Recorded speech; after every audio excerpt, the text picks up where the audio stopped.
ನಮಗೆ 2017ರಲ್ಲೂ ಕೂಡ 55 ಸಾವಿರ ಕೋಟಿ ಬರ್ತಾ ಇತ್ತು.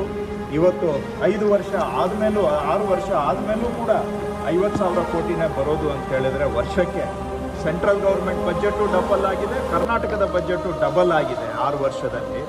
ಆದರೆ ಕೇಂದ್ರದ ತೆರಿಗೆಯಲ್ಲಿ ನಮ್ಮ ಪಾಲು ಮಾತ್ರ ಅಷ್ಟೇ ಇದೆ ಅಂತ ಹೇಳಿದ್ರೆ, ಇಡೀ ದೇಶದಲ್ಲಿ 2ನೇ ಅತಿ ಹೆಚ್ಚು ತೆರಿಗೆಯನ್ನು ಕಟ್ಟತಕ್ಕಂಥ ರಾಜ್ಯ ಕರ್ನಾಟಕ.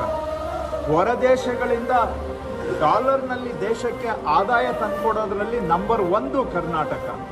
ಇಷ್ಟೆಲ್ಲ ನಾವು ದೇಶಕ್ಕೆ ಕೊಡುಗೆಯನ್ನು ಕೊಟ್ಟು ನಮ್ಮ ರಾಜ್ಯಕ್ಕೆ ಅನ್ಯಾಯ ಮಾಡ್ತಕ್ಕಂಥದ್ದು ಸರಿಯಲ್ಲ. ಅದನ್ನು ಅವ್ರು ಯಾವುದೇ ಅಂಕಿ ಸಂಖ್ಯೆಯಲ್ಲಿ ಮುಚ್ಚಿಡಲಿಕ್ಕೆ ಸಾಧ್ಯ ಇಲ್ಲ.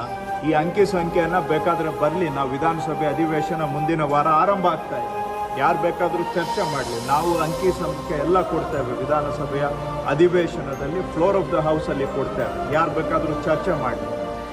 ಸುಮ್ಮನೆ ಯಾವುದ್ಯಾವುದೋ ಕತೆಗಳನ್ನು ಕಟ್ಟುಕತೆಗಳನ್ನು ಕಟ್ಟಿ ಜನಗಳ ಗಮನವನ್ನು ಬೇರೆಡೆ ಸೆಳೆಯೋದು ಬೇಡ. ಹಾಗಾದರೆ ಕರ್ನಾಟಕದಲ್ಲಿ ನಾವಿದೆಲ್ಲ ಹೇಳ್ತಾ ಇದ್ದೀವಿ ಅಂದರೆ, ಕೇರಳದವರು ಯಾಕೆ ಸರ್ವಾನುಮತದಿಂದ ರೆಸಲ್ಯೂಷನ್ ಮಾಡಿದ್ದಾರೆ ಅಸೆಂಬ್ಲಿಯಲ್ಲಿ ಅನ್ಯಾಯದ ವಿರುದ್ಧವಾಗಿ?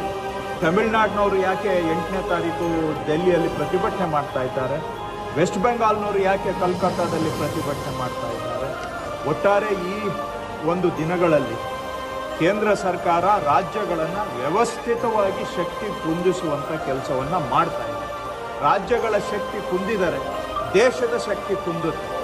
ದೇಶ ಸುಭದ್ರವಾಗಿರಬೇಕು, ಬಲಿಷ್ಠವಾಗಿರಬೇಕು ಅಂದರೆ ರಾಜ್ಯಗಳು ಬಲಿಷ್ಠವಾಗಿರಬೇಕು. ರಾಜ್ಯಗಳನ್ನು ಶಕ್ತಿಯನ್ನು ಕುಂದಿಸಿ ದೇಶವನ್ನು ನೀವು ಸದೃಢ ಮಾಡಲಿಕ್ಕೆ ಸಾಧ್ಯ ಇಲ್ಲ.